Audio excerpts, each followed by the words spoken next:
Okay, hit record. All right, this is the Dialogger Book Club, which is the Dialogger Book Club is book Dialoggers are my favorite, and the Dialogger Book Club is my favorite. So all my favorites today. So we're gonna go around. We're gonna introduce ourselves just for those listening, so they can hear our voice. I want you to say your name.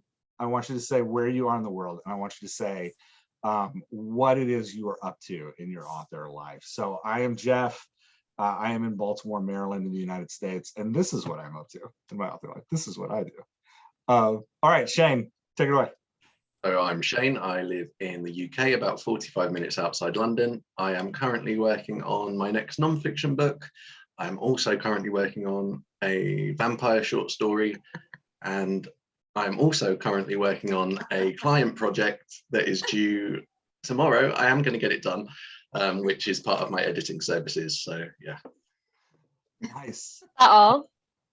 No, but that'll do for now. And I'm trying to balance a day job too. That's always fun. Yeah, with the pets. With the pets, yeah. Yeah. Lynn, go for it. Hi, I'm Lynn. I am in Edinburgh in Scotland, and I am working on my first fantasy novel, which I'm calling fantastic fantasy novel, by the way. Just gonna put it out there. I'm calling it a feminist portal fantasy novel. And I'm sending it to a developmental editor on Tuesday. Which is the first time I'm sending it to a professional editor, so I'm freaking out.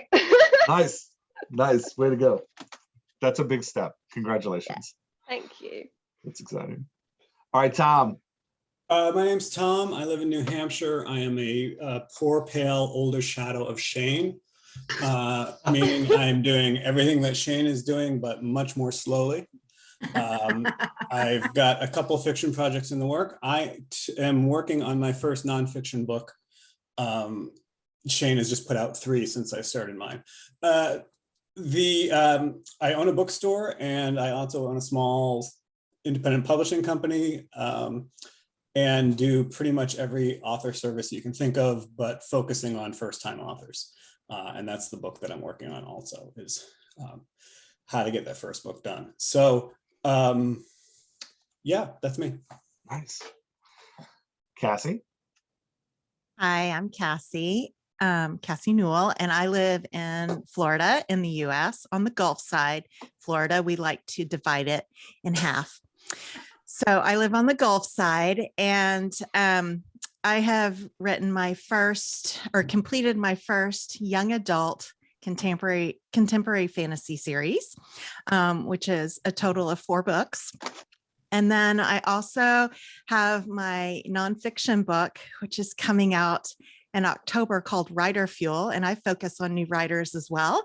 And it's about how to stay inspired from the beginning of your novel, from the first idea all the way to the end. So I'm kind of more on the mindset side of things. I also have a coaching business, the Sassy Writing Coach, and I focus on the beginnings. So I like all the production stuff when you think you have an idea, but you haven't developed it into a premise. So that is where my expertise lies. And Shane didn't mention it because, well, he's got a number of lists. Sorry. But we're kicking off a podcast, and our website is now up, called thestorytellersfaceoff.com. So you'll be hearing more of us soon in October. If you don't hear enough of us already. Yeah. No, That's Shane amazing. first. Nice. I'm super excited about that. All right, Mary. Hi, Mary Van Aberbrook. I'm in Pennsylvania, and I'm working on my first draft of a thriller series. Nice. Maybe. We'll see. I love it.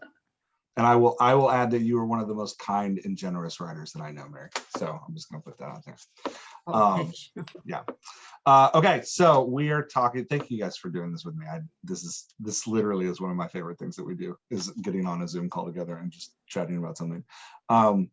So we are talking about She Who Became the Sun by Shelley Parker-Chan, which we were supposed to read 3 months ago, and then I took a very long time to finish the book. So it is 1000% my fault that this has taken so long to get to. So a couple of facts besides my own delinquency about the book. Shelley Parker-Chan is an Asian Australian author. This is her first book, her inaugural book as an author, which, I mean, damn. And she was a diplomat for over a decade. I shouldn't do this by memory, but I'm just going to do it by memory. This is a problem. She was a diplomat for a decade who focused specifically on human rights and LGBTQ rights in Southeast Asia. The book is based in history. I didn't know this when I read it, but I looked it up after. Several of the characters are actually historical characters. Zhu Chengba, Ma, Zhu Da, and one of the other generals were all the founders of the Ming Dynasty in China. So now Shelley Parker-Chan says in multiple interviews that this is not historically accurate in any way, shape, or form, that her goal was to take the kind of fabled history of the founder of the Ming Dynasty, Zhu Chengba, and ask, what if that extremely ambitious man who rose from peasant to the emperor of China was a girl? And so she said that was her like founding idea for the novel. What else do we want to know about it? She calls it a queer reimagining of the rise of power of the Ming Dynasty. She said that it is not a political or military fantasy, but was written as a Chinese TV melodrama, which after I read that, I was like, yes, that makes perfect sense to me. And she said her goal was to help people see what it feels like to understand her queerness, which I thought was also a great quote. In one interview I read, I loved this. In one interview I read, she said that in her mind, the subtitle of the book is The Revenge of the Genderqueers, because in the end, there's multiple genderqueer characters in the book, and in the end, they are all at the top of the rise of power. By the way, we're just going to spoil the crap out of this thing. So go, if you don't want the book spoiled for you, go listen to the audiobook or go read it before you listen to this, because we're just going to spoil it. Okay, so that's the background of the book. So let's just start with favorite things that you liked about the book. What did you enjoy? No one's got anything. Nobody wants to go first. You gotta call on people. I'm not calling on people. You're adults. You're all smarter than I am. That's why I do these, so I can just ask you questions and you guys can answer.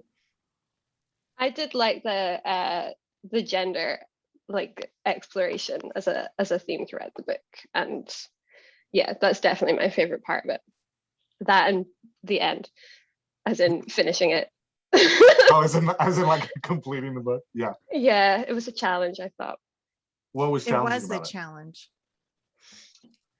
I thought it was quite like dense, the writing. I found the opening really difficult. Like it starts with like a really bleak, difficult picture of life, and that, I mean, props to her, like she describes it very vividly, very, very well, but that just like took an emotional toll on me that like just made it difficult. And yeah, and I guess like also maybe like a self-reflection that I need to be more diverse in my reading, because just kind of I definitely don't read many books set in Southeast Asia, so I guess just like learning the names and the names of places, and I think just when you're a little bit less familiar with that culture, it takes a little while to kind of get used to it, get used to the language. So that's a reflection for myself that I should I should diversify my reading for sure. Yeah, I'll agree. The opening's very heavy. Yeah. And I was struck by, as I was reading it, there is no dialogue until the 4th page. Yeah. which I think is part of what gives to that heaviness and that density, is it's a lot of that like prose that's just kind of like bringing description after description. I will say the heaviness of the writing in the opening definitely matches the heaviness of the tone. So I thought that was interesting. Anybody else thoughts on, before we go back to what you loved about the book, thoughts on the opening or like the density of the book? That's absolutely the kind of stuff that I like. So I loved that. Although since doing all this dialogue doctor stuff, I really draw a distinction between prose that I think is doing its job and prose that is doing things that dialogue would do better. And I feel like the author falls down on that side. There's a lot of telling instead of showing, but the highlight for me was a lot of those longer descriptive passages. I thought they were fantastically done. I loved the first 2/3 of the book and hated the last third. Really interesting. See, I would flip it. Yeah. I liked the last 2/3 of the book, and I fought through the first third. Where the character, you liked it once the character becomes Macbeth. I did. Yeah, I I'm liked with it. Tom. And that's when I lost it, because I did not want that character Yeah. to be Macbeth. I loved really? that character. That character is a trickster character. Now, which character let's make sure we're talking about the same character. Zhu Changba, the main Yeah. character, Yeah. takes this awful beginning and yet has this amazing lust for life and quirkiness and humor that Yeah. they abandon completely in the last third for Yeah. power. And Yeah. that broke me, because that's not what I wanted. Which Oh, wasn't in see, I her wanted it. personality. No, I thought Mm-mm. her personality, both her, we're getting way off already, but both No, her and let's go for it. Do it. how Go do you for it. how do you pronounce his name? Ouyang? Ouyang, yeah. The eunuch. Ouyang. Both of them are driven by a sense of fate that maybe I just can't relate to as an American, but I was like, I don't understand your motivation for, Interesting. I understand it for so far, but then for when they go that last final, like burning all bridges, I didn't understand that. And I understood it for Ouyang, but not for Zhang Ba. It didn't seem consistent with their character. I was also really annoyed at being assigned a book that has a sequel without anyone telling me that it has a sequel. Yeah. A sequel that's not published yet. That's not published yet. My wife, who's an incredibly wise and pragmatic person, will not start a series that is not finished. Because you end up rereading, because it's 2 years and then the second one comes out and you're like, I remember nothing about the first one. Yeah. She didn't even start Harry Potter until the 7th book was published. Wow. And so I was just about 60 pages out when I was like, damn, she's not going to finish this. Right? Like there's no way she's getting to the end at the end of this book. And that also frustrated me. But no, my favorite part was the writing and the character. And then I really disliked the last third. But heartbroken at where the character went. Yeah, unless they're going to have a redemption arc in the second book, but I don't know how you become No, I emperor. don't think so. No, I don't think so either. Yeah. It's very Game of Thrones. Yeah. See, I was all for it. I was in for because for me, what attracted me to Zhu as a character was the intense need for self-actualization and the like hiding behind her brother's name until the last third, when she finally accepts that this is her fate and her destiny. And then she's unafraid to do what she needs to do, which I was for. I was like, yeah, this is where I'm at.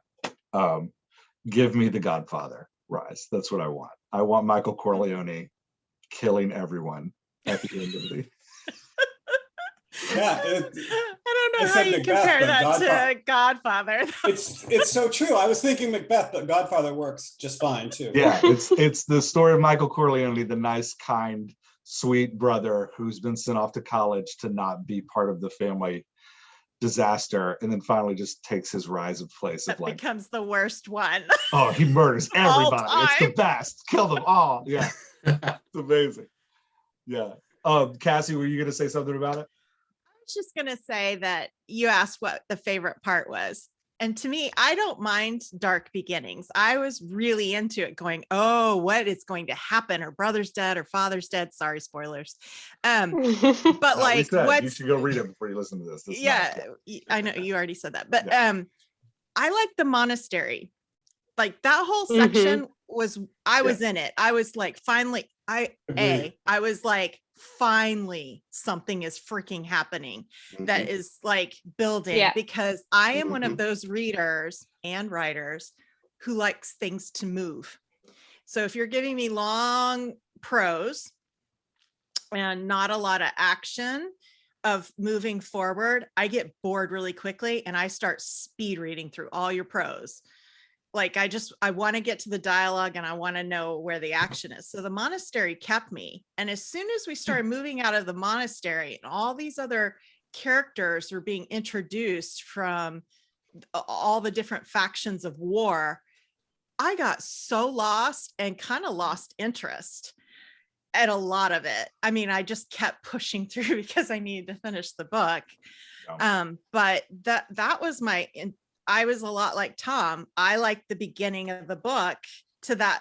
For me, it was up until that point when the monastery fell and I was like, oh, what's going to happen? Because it fell and then nothing.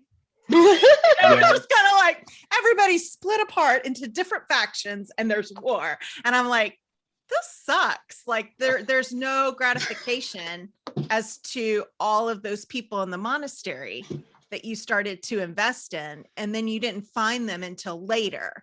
Yeah. And it was just like there was all this character development later, and no in between. And I just was kind of like, I don't know, I felt unsatisfied, to be quite honest. And even if there is a book 2, and I am one of those people who finishes series, I probably won't read it. Oh, that's so sad. I will definitely. There was a lot of shell shock for me when we hit chapter 5, and for the first time we're in Ouyang's point of view. Yeah, I was really surprised. I hated that the point of view switch. Really, at chapter 5. It just, yeah, I don't like. I don't know what it was, but I felt like weirdly betrayed. Like I don't know. Is anyone? I felt the same way. I was kind of like, mean? no, wait, what happened? Because you don't go back to Zhu for a while, right? Like you get several chapters with Ouyang. And I didn't care. I was like, no, like, what are you? You've just got me trying to like invest in this character, and now you've just like ripped me from that. And because it took me a little while to like get into it as well. You've ripped me from that and you're trying to make me empathize with a different character, and I just dug my heels in and went, no, not doing it. And I think that's probably got carried through as I carried on. I find that really fascinating as a sort of newish trend, and you hear writing advice along this line a lot. And I come from a much more sort of older literary background where moving from character to character and head hopping is sort of part of what I expect. My oldest child is reading Lord of the Rings right now and reminded me that each book is split into 2 halves, and like you can never get away with that. The whole first half of the 2 towers is one set of characters and the second half is another set, and it never goes back and forth. I did not like the Ouyang storyline as well, but I thought it was going to be a contrast to Zhu Cha, whatever, to her storyline. And instead they end up being more parallels. And again, it comes back to me wanting her character to go one way while that one goes the other way as the you want a clean hero. Yeah. As a contrast, and it doesn't do that. But I love stories where you're bopping around between characters. So more and more you hear that people, and I think this is maybe movies, but people want to follow one person all the way through, one hero. We want that emotional journey of one. Yeah. I will say I did like the contrast that they painted between Ouyang and Zhu, in that one of them really has, Ouyang really ends and starts and continues in a deep self-loathing of identity, is being this eunuch who like obsesses over toxic masculinity and like very much wants to be very much feels like their identity has been stolen from them and is forced into this like genderqueer world, whereas Zhu is this like at first self-loathing growing into self-acceptance. I thought the contrast there was interesting between them, but you're right, they both end in a very dark place of like murder, kill, power seeking. Yeah. Mary, what was your favorite part of the book? Well, I just wanted to start by saying I'm so glad you gave us background on the author, because I think, a lot of the writing is a lot of her, not her experiences precisely, but she was definitely influenced by maybe how she's been treated in her life. My favorite part, well, I loved the writing in the beginning, and then I don't know, you probably have read it, a lot of you. James Bell wrote a book, Write Your Novel from the Middle. And I'll be darned, I was trying to figure out why on page 180, which is when she douses the guy and he burns up, that I was done with her. That was it. I saw no redeeming feature. I understood why, she's defined by her past, but there was just total indifference for her from that period on. That was that mirror moment. So I plowed through the book because of the book club, but I'm glad I read it because it reminds me never to write like this and not to read anything like this again. Brutal. I would like to bring us back to the. I kind of love that, Mary. Yes.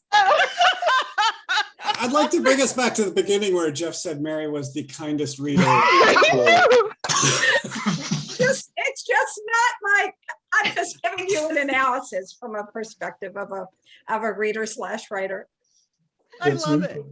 So that's fascinating because I read that same book, Mary, and I'm also Cassie, where you stopped liking it at the end of the monastery is where I started really liking it, because we were watching Zhu move up without using the traditional tools of the warrior. And again, it was a sort of trickster character. And Mary says, where she's like, I'm just gonna burn this guy to the ground. Is that part where it changes. And of course, spoiler, but it culminates with her just doing this.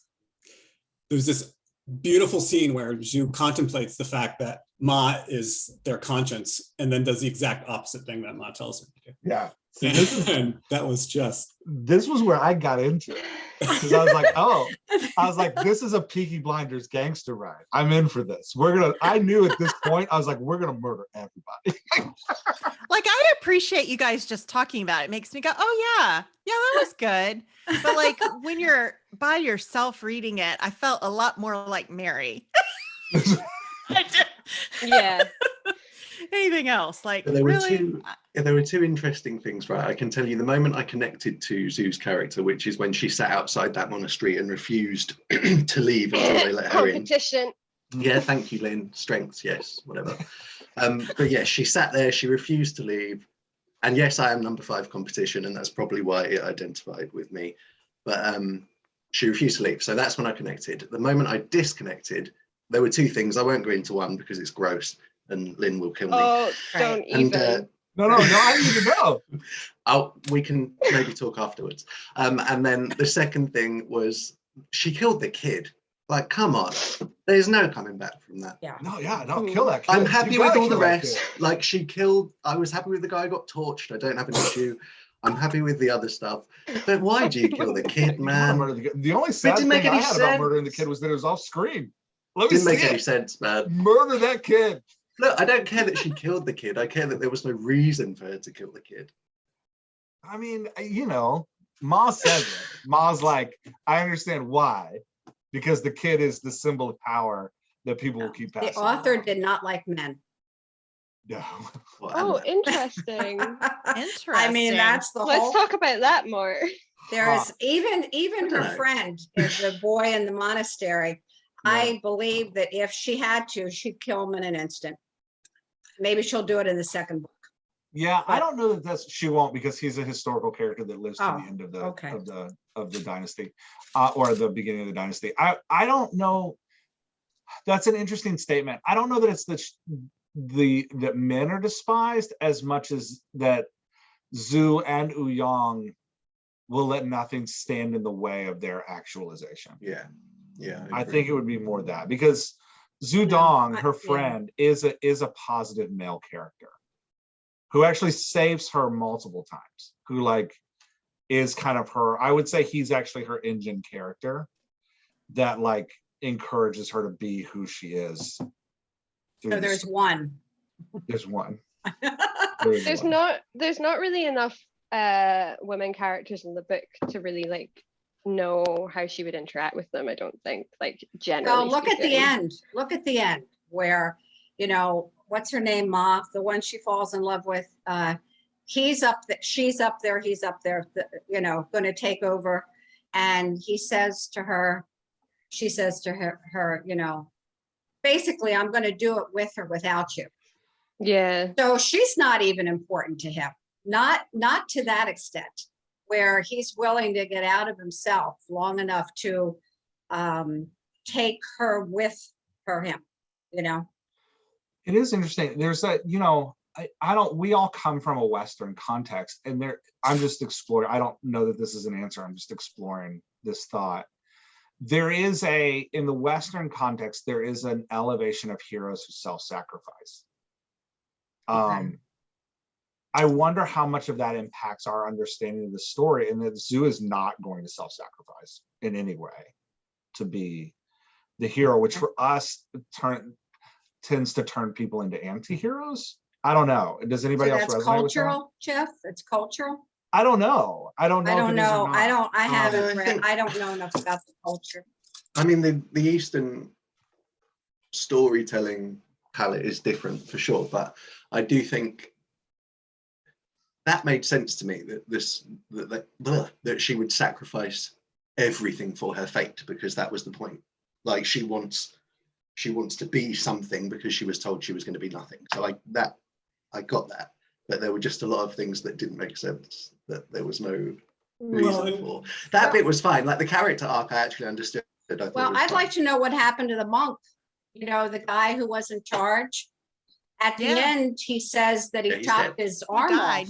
No, I He's don't dead. think so. Because at the end, no, I don't think, at the end, the guy who I forget his name, but Owang said that he cut his arm off, and it's better to leave someone alive than kill them, so they suffer. So it made you believe he's still running around somewhere. Oh yeah.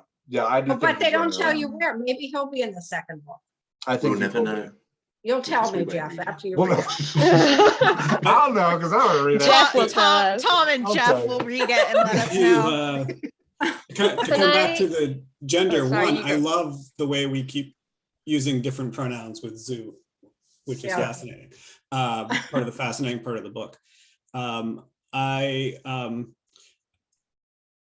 There is some foreshadowing that perhaps Lady Wu is going to be a major force in the second book, who also seems completely bloodthirsty. So I'm not, you know, right? She is the rice bucket, the wife of Rice Bucket Zhang, Yeah. and seems to be running the show over there. Also a historical character. So There I would was- assume she comes back in the Oh. next. There was a series. fascinating little nugget in that scene with the kid, because I'm thinking, okay, all of a sudden Zhu has the radiance, and maybe that's why she's had this. Maybe that's why she's had this drive the whole time, or maybe she has acquired the radiance because she has had the drive. Either way, she is now a warrior with an army and has the radiance. She does not need to kill the kid. She's better than the kid. Kill the kid. Kill She the- has the skills of the kid. And the kid says, the Bloodthirsty. kid looks at her and says, Yeah. I can't remember the exact words, but it's like desire.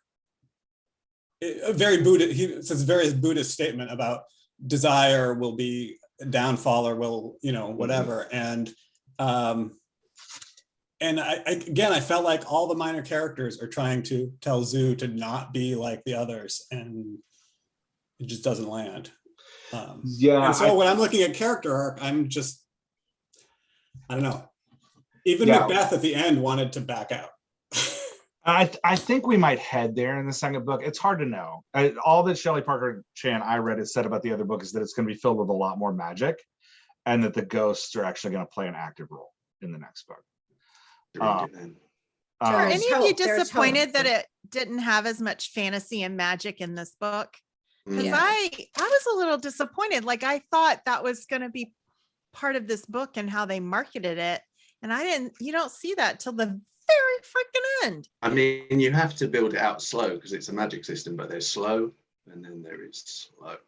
I mean, I wasn't expecting any magic because I like to not read about the book before I read it. So I was a little surprised when the Radiance first happened. I was like, whoa, there's some magic. I was too. Yeah, I thought I was in for a historical. When I opened, I'm the same way. I don't like to read about a book before I read it. And so because the Radiance doesn't appear until, at least a quarter, if not a third of the way into the book. The ghosts appear about a quarter of the way into the book because they show up at the monastery. So I was surprised by the magic, but according to the author interviews that I read, the magic is a big part of the second book, which is an interesting turn. I will say with the Radiance and the self-actualization, so the magic system, another thing the author does is she doesn't really explain it until the end of the book, which I thought was fascinating. That at the end of the book, Ma looks at Zhu and says, I always knew you had it because you could see ghosts. And people who can see ghosts have the Radiance. So there's almost like that the Radiance is a sign of self-acceptance and like self-actualization, which is a Buddhist concept that coming to oneness with who you are brings wholeness. So there is that like self-acceptance, and the battle of contentment versus desire is a total huge theme. So I would expect the character arc to end kind of in seat of power but emotional ashes type, where Zhu is headed. Okay, we've talked a lot about Zhu. There's that second plot though around the Mongols. Anybody have any thoughts on the Ouyang side of the story? I think I prefer. Shane's face was great. I do, but it's in regards to dialogue actually, and bring that in. I have some dialogue. I always try to bring some dialogue questions because. Thank you, Tom. That's the kind of person I am. Tom, keep us on point. I have two dialogue questions, or not. One's a comment, one's a question. My comment was, as I said earlier, there was a lot of showing instead of a lot of telling instead of showing, where she's just saying this is how the characters feel. And one of the places where I was fascinated that she didn't do that is with the Mongols. With Ouyang, she's always telling how he feels, constantly telling how he feels, but she never tells you what Wang or Essen are feeling. Yeah.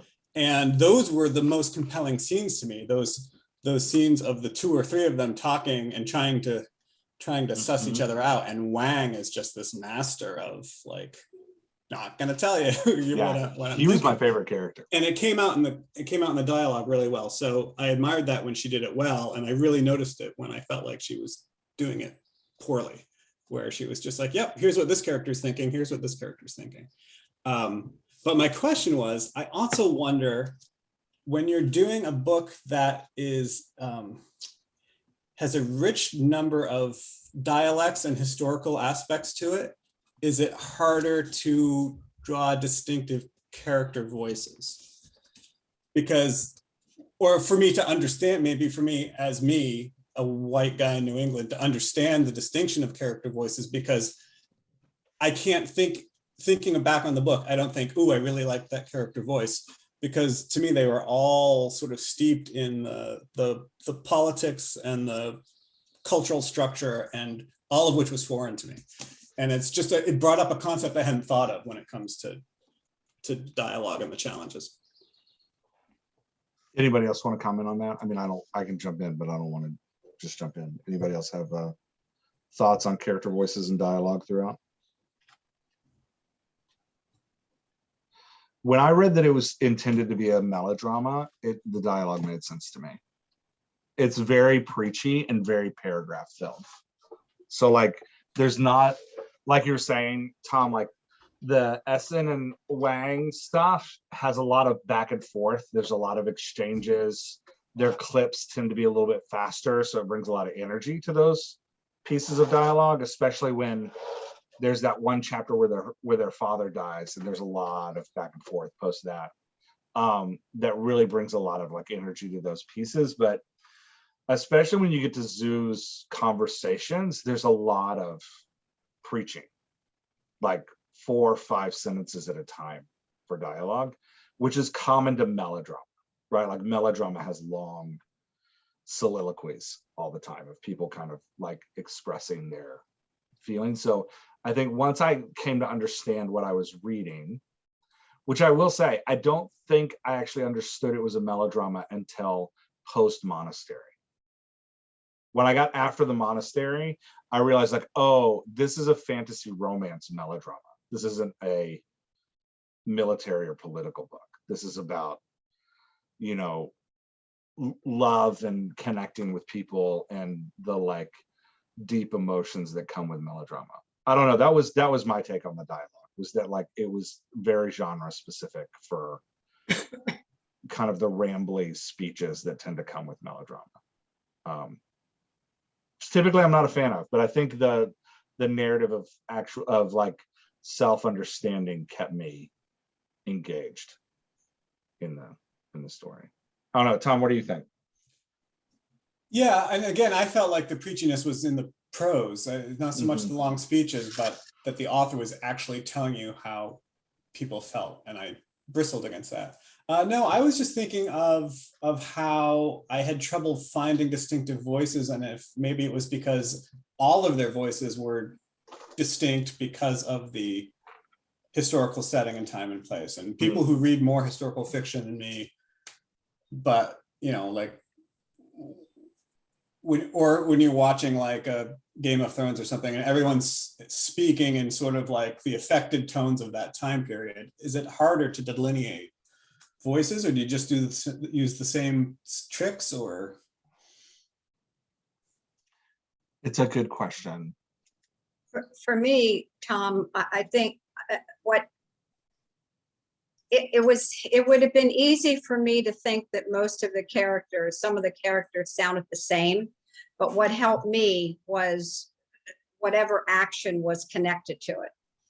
I was just thinking in terms of like the 4 things, like perhaps you're leaning more on body language and Right. and other things, because they're all using a word choice that, you know, when you're using contemporary English, word choice becomes super important because you can really say a lot with that. But when everyone's speaking in an older or a different cultural lexicon, it's harder to say, oh, they said that word because it shows this kind of intelligence or whatever. And so I feel like it takes away one of the tools.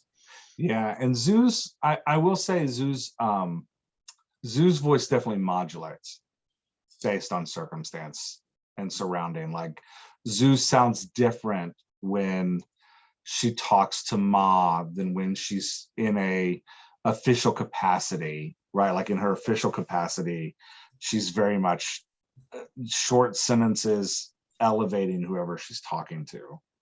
Whereas with Ma, there's a definite like change in vulnerability, which interestingly shows up when she's also talking to Wu Yang. There is some modulation there. I'd have to look at it more though. I Until the end though, right? I mean, that last scene, there was no modulation. It was just, you're with me or you're not with me. Yeah, she kind of turns, she kind of removes Ma from that circle of vulnerability at the end. totally narcissistic. I Yeah. was gonna say that I couldn't really. Shane. Good work, Laughing guys. at Shane's today. reaction. Yes. So am I.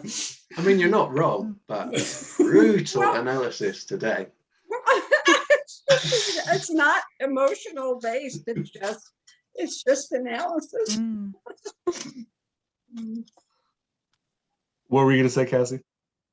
I was just going to say I could figure out more from the audiobook narrator because they use distinctive voice in their acting for the book, and that helped me a lot. And then I could hear that voice when I would switch back. So kudos to the narrator because they actually made the book better for me. Oh, Because that's I would have, interesting. because everybody sounded the same when I read it, but when listening to it, they had the different voices, which I don't even know how they could discern half the time who was doing what, but whatever. That's where I felt it got better for me listening to the audiobook. That almost makes me want to listen to it. Most. No, I I'm mean, gonna warn you, Mary. The ending doesn't change. He's still It doesn't murders change. kid The who's whole the story other- doesn't change, but It's interesting helpful. because I was talking earlier about different narrative styles and change and stuff, and I think there's also a big difference in how long it takes you to read the book. So like as much as I've criticized this book, and we all have, I read it and read it in big chunks. And when I read things in big chunks, I tend to enjoy it more because I get to sink more deeply into it, which is how we always used to read decades ago. But now we read in, Vela-sized chunks. And I have you to thank, Jeff, because I now don't start the book until I hear you have finished and scheduled the podcast. You're welcome. I don't start when you announce the book. I start when I I'm read. like, In my 4 defense, days. I read it in a week and a half. But Yeah, it took me and a so long what do you time to think start. about that concept that when you read bigger chunks at a time, you sink deeper into the book and appreciate Yeah, it more? it's a weird thing. This is just for me personally. This book is written in the opposite of my style. I write in 1,500 to 2,000 word chunks, and I write 90% dialogue. And so this is like the total. So for me, reading in big chunks was necessary because if I read this in the way that I write, I would have read a paragraph at a time and put it down. I had to like discipline myself to like, okay, I have to read through this. I think I appreciate the character arc far more when I read in big chunks.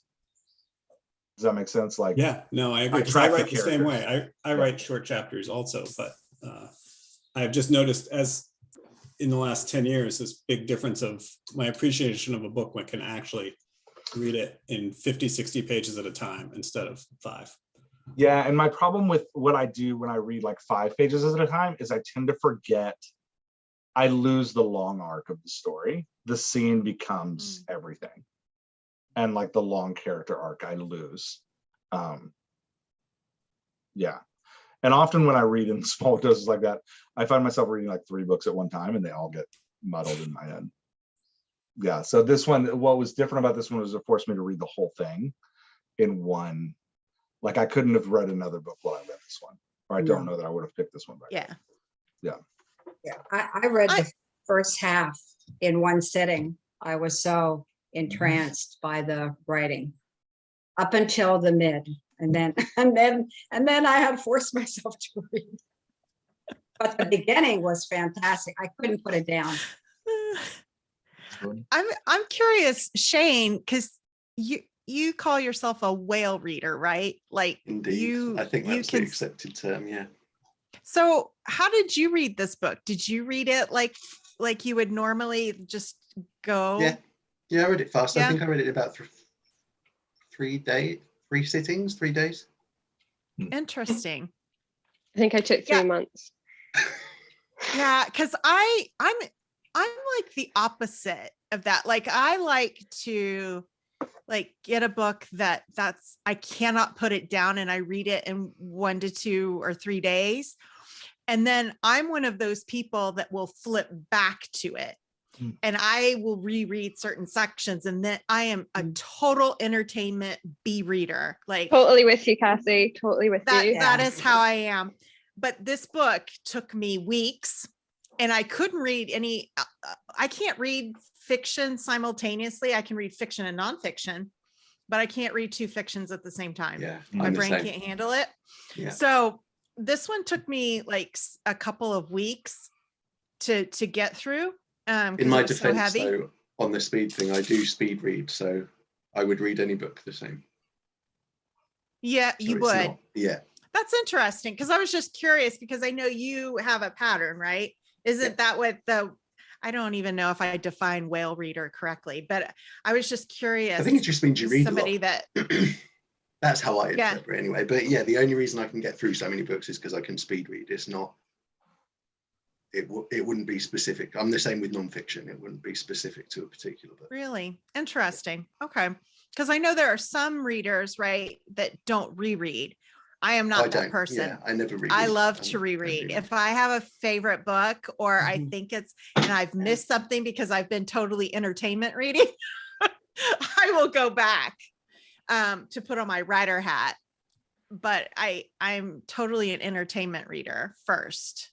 And this book, now I want to almost reread sections from this talk. Like, oh, I've missed things that I probably didn't pay attention to. And now that I know the background of the author, that makes me more curious I agree. to understand. And then part of me is like, how did this get through traditional publishing and editing to the extent that it did? Like, I almost wonder that too. Do you guys have any of those thoughts since you're writers? How do you mean, Cassie? So for example, the age-old, show don't tell. It's huge telling. So, and you kind of look at the purpose and the genre to see why that was acceptable so much versus being edited out or shortened. Some scenes I didn't think were necessary. And I was like, wow, what did the real raw manuscript look like? I've just kind of, it doesn't look like, and maybe because I don't read in this genre so much, that it's just curious how it was picked up outside of being LGBTQ, which I think lately has given a lot of pass in terms of traditional publishing. I don't think all of it's wonderful. Some of it I do think is wonderful. But I also read more young adult, or what would be classified in indie terms, new adult books. So this was just kind of not really in my genre. So I'm really speaking out the side of my head here. No, I think it's, I think the question of like what makes a book good and what makes a book acceptable to like different realms of publishing is always a complicated and messy question. Yeah. I will say, like, while there are things about this book we don't like, the way the book forces you to live through the eyes of people struggling with their gender in a society Right. that completely rejects them is masterfully done. So like while like I would say like, yeah, if Shelley Parker-Chan in 2017, when they started writing this book, had given me the book, I would have been like, cut these paragraphs no more than 4 at a time, give me more dialogue, right? Like I would have been like 2,000 word segments, let's go. But pick up the pace. But Yeah. there aren't rules as to what makes a book great. There's 1,000 things that can make a book great. And maybe a book has 50 of those 1,000 that make it great. Yeah, fair point. When we did The Sun Also Rises, like one of the greatest books ever, several of us on the podcast were like, well, one of the like, not greatest books ever, but one of the most esteemed books ever. Several of us on the podcast were like, I don't understand this book. I hate this book. I don't like it, because it is lacking in like character arc and development and these things that like we expect in a modern thriller. But there's other things about that book that that hold it up as that. Or same when we read, what's his name? I've blocked his name from my mind. The crime thriller, Tom, that Elmore Leonard. Yeah, Elmore Leonard, right? Like there were things about Elmore Leonard that we were like, oh, this isn't like, I don't understand. There's no way this would be published today. And then there were, Yeah. because of the themes, but then there's other things about that Elmore Leonard book that make it something that's worth coming to an understanding of. So I think that question is a hard one, because it's like, what elevates this book above other books? Well, it may not be doing everything right, but it is definitely doing some things right. It So was tell me what interesting you what you think said they did about- right. I'm curious, I like what think everybody would think they did right. I mean, and I'll go first since I seem to be the one that like really enjoyed the murders. I thought the journey of struggle and self-actualization, once I understood that that was what the book was actually about, that the Chinese dynasty doesn't matter, that the political setting doesn't matter, that the like rise from poverty to greatness actually isn't the point. That the point is the self-actualization of these characters and understanding how to navigate and be themselves in this world that rejects who they are.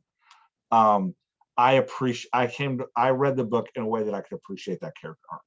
I was like, there's definitely growth in one character and a refusal to grow in another. And there's a contrast between those two characters as they come to understand each other on a deep level. One of them accepts Zhu grows. Zhu grew. Yeah. Zhu comes to deny who she is and hides behind her brother's identity until there's a turning point near the end where Zhu dies, right? Like she has a death moment and she emerges from that death moment fully able to accept who she is and live in her in-between identity, that she is not the girl and not the boy. Yeah, Tom, were you gonna? I feel like that was the intention, but I have to call bullshit a little bit because because Your Ouyang, speech was so eloquent, Tom. it was beautiful. It was beautiful. I loved it. But You're wrong. Ouyang, And Tom's going to tell you why you're wrong. Ouyang has trouble changing because his entire life is lived in the public. Yeah. He's not hiding his difference. No. Zhu, even at the end, still is, which is ironic because the people who find out don't hold it against her. There's nobody in the book who finds out who is then like becomes her enemy. Yeah, And well, so- but Ouyang is in that safe place too, and that Eason doesn't hold it against him either.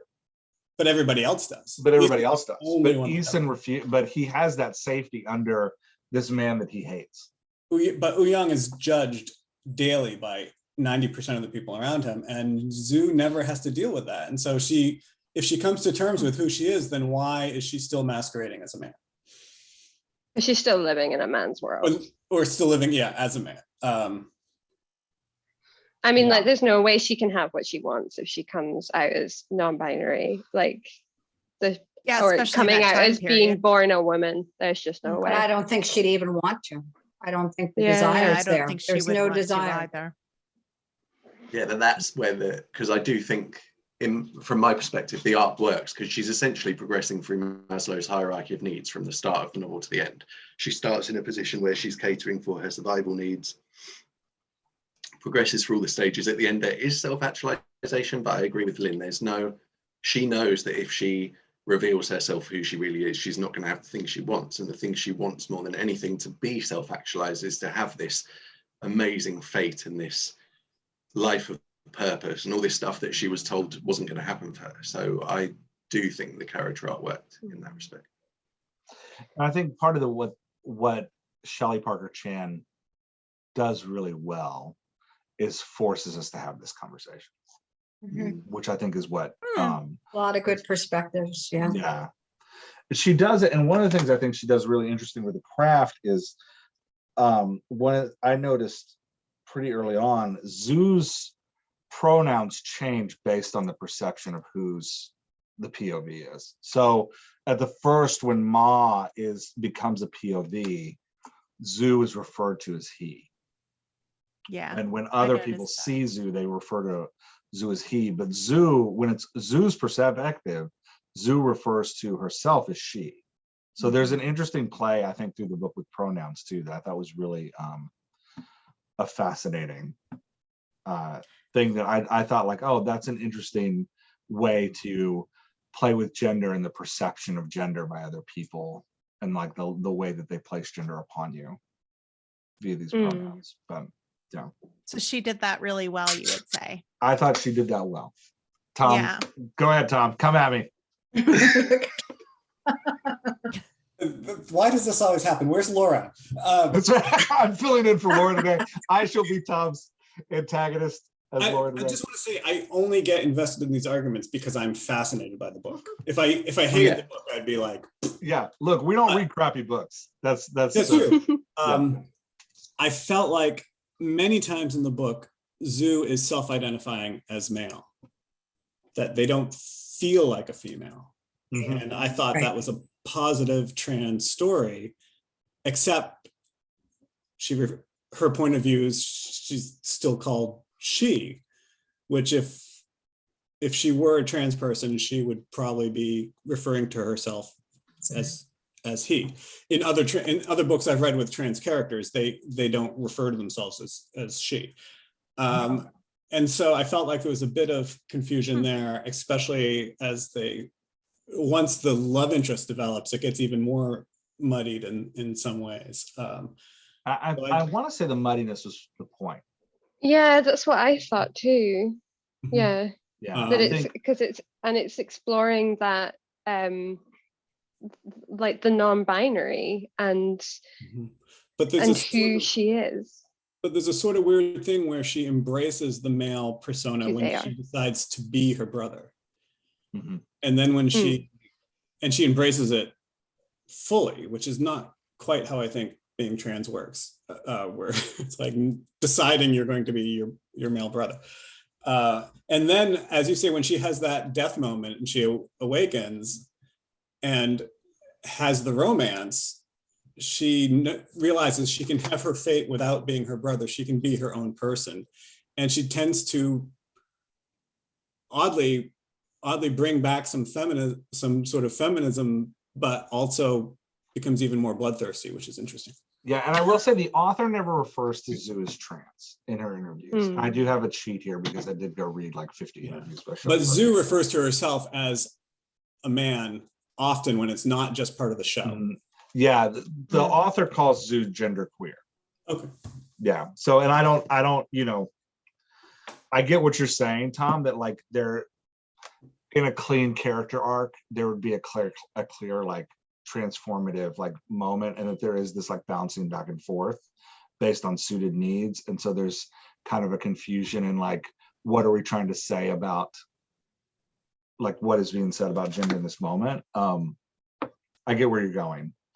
But yeah. And your point is maybe what's being said is gender is messy. Yeah, I think what the author is saying is that the character's genderqueer and that it's messy and sometimes one way and sometimes the other and ambiguous to where it is, which is, I mean, I think it's important to say is a struggle that I personally don't have as somebody who's always been male and, never had to question my position of power in society. Yeah, so that's, yeah, anyway.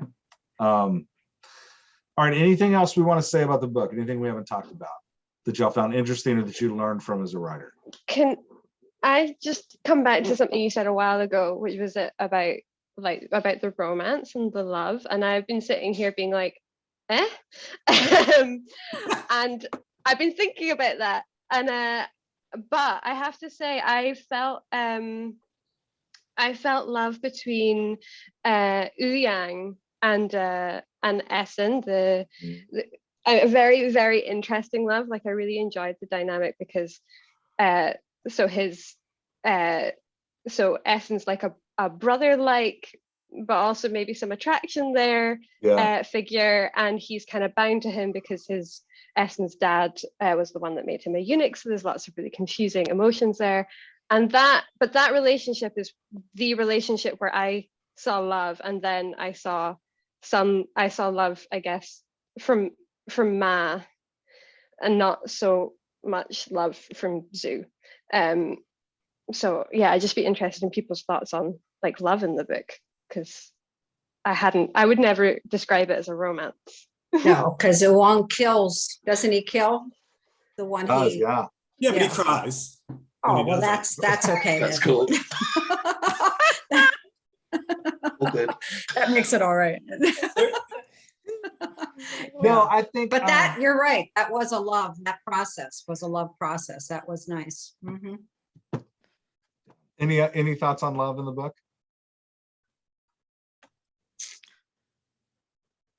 It know- didn't seem very strong. There was a romantic love no. in the book outside of Zhu and Ma, which to me was a bit toxic. Well, and as I'm just starting to learn to write, and everybody says, if it doesn't move the story forward, why do you have it in there? Well, I would have cut quite a bit out of that. If it doesn't make a point to accept that, again, you don't need a man per se or whatever, there's no reason for that one scene in the book, Well, yeah, maybe not that one scene that we're all avoiding, but I do No. think I'm not romance. avoiding. I am. all right. I'll be honest. I'm going to avoid it like the plague. Yeah. But what I find important in a lot of books that I do enjoy when we talk about love is relationships Right. and deeper characterizations as a part of those relationships, whether it's romantic or more intimate and getting to know someone, Mhm. or all of those things combined. But I would not call this a romance in any form or fashion. No, I won't go into that specific scene with detail. with detail. I want to discuss the. No, we don't need to but discuss it. No, we really don't. But it was a really Although I feel like we actually okay. can we So just- fair enough. Right, we're going to can go we there. can we discuss the outside of it and say like We're not going to discuss the inside of it, Lynn. Oh my God.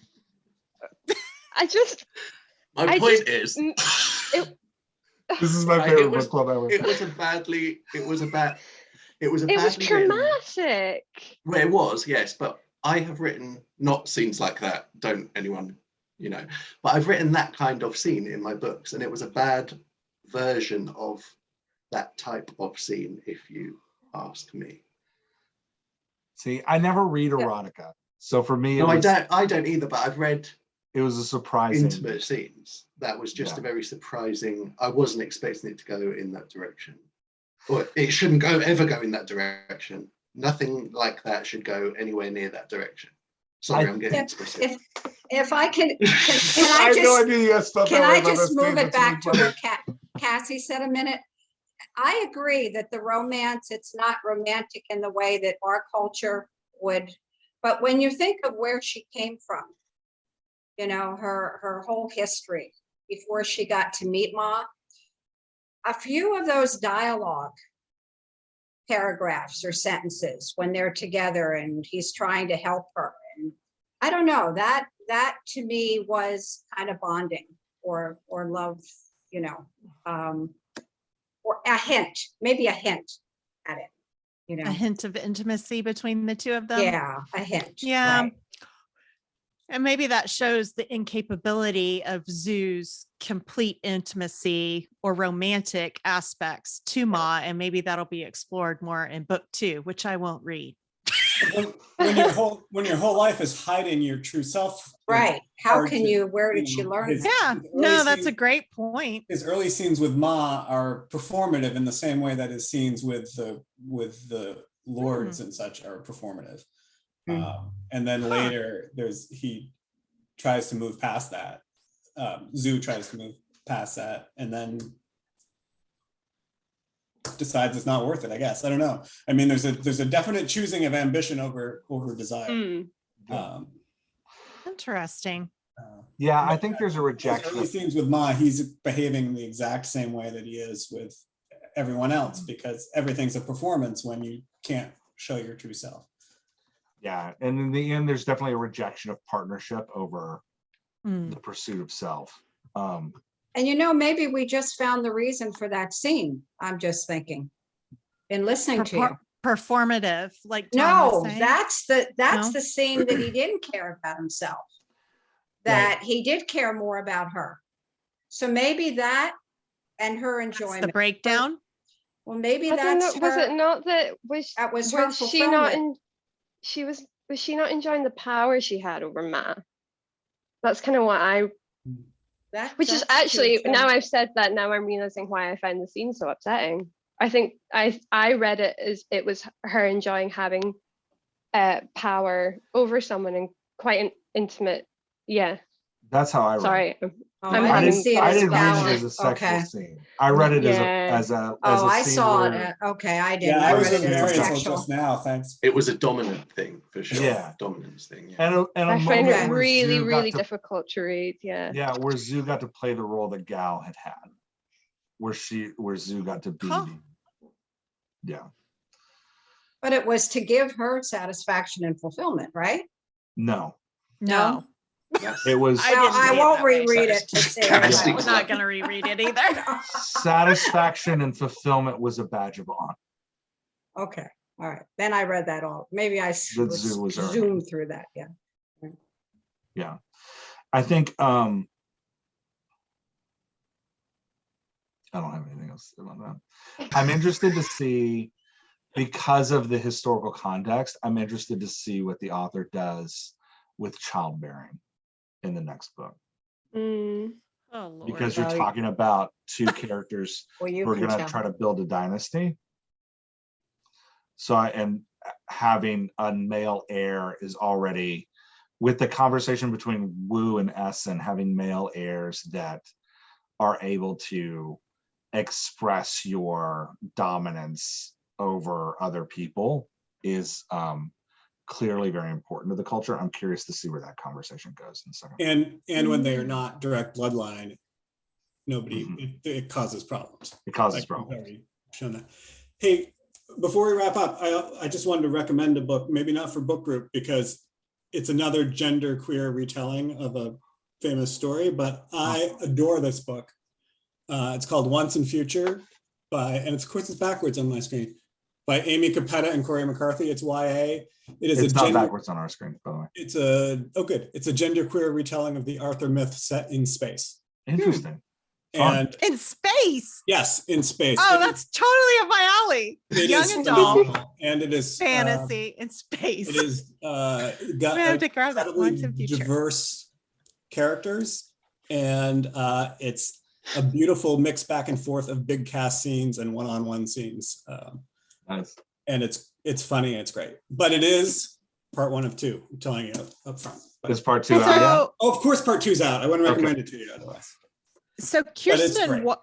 Kirsten White is a young adult author who does a lot of gender bender changes in history. And I felt this way about how I thought this book was going to go, which it didn't. But one of my favorite books that she wrote, it's called Anti Darken, and she gender bends Vlad the Impaler.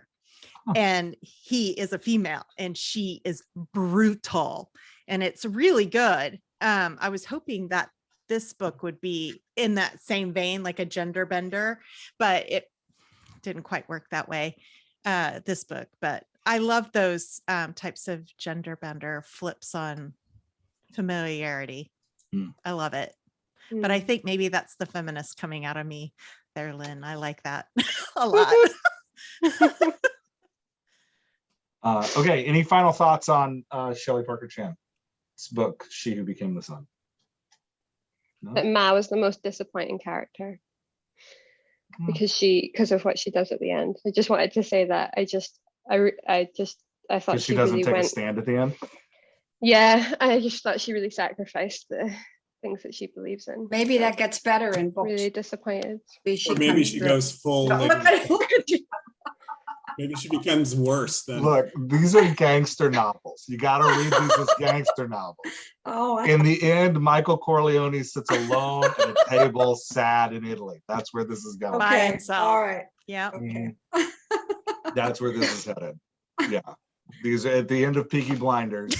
This is wild to think We of it lose that all way. family and we're by ourselves. You're probably right? It's going to With a follow the burning. history of the Ming Mhm. Dynasty, right? Isn't that So- what you said? It's interesting. She took Ming Dynasty characters. She in her I'm going to encourage everybody to go read Shelley Parker-Chan's interviews. You can find them on Google. They're really easy to find. Okay. She claims to know very little history. She took these characters that she understood from childhood and started retelling them in gender bending ways. So in about half the characters, shockingly, the Mongol characters are the ones who are not historical. But the other characters are historical. So it's an interesting, and she said in the next book, expect more magic, expect more ghosts, expect more involvement with the spirit world, and more fire from hands type stuff. So Damn, I be probably would cool. have just started with book 2 and been happy. Yeah. Yeah, that makes me want to read it now. I I'm gonna have to read know. it, I think. I would also expect more Mm. murders in book 2. More Yeah. murder. For sure. Yeah. More death. Of course. I do want to say that, like, even though I didn't enjoy this book, like, I'm really glad to see it's in the world. Like, I like everything we need, yeah, more diverse books, more books that are trying to get people to understand queerness and different gender identities, and like, I really admire and appreciate everything she's doing. So even though this one wasn't for me, I just, yeah, I'm still going to be happy that I see it in Waterstones when I walk past in the front window. I still like that. I think that's a great note to end on. And just to put out the book Tom recommended again, Once in Future, is then if you liked this one or want to read another one like this, go check that out. If you're searching for it, make sure you use the ampersand, because if you don't, you'll get all of the TH White stuff and it takes a long time to find it. Yeah. All right, I'm going to stop the recording. We can chat a little bit more.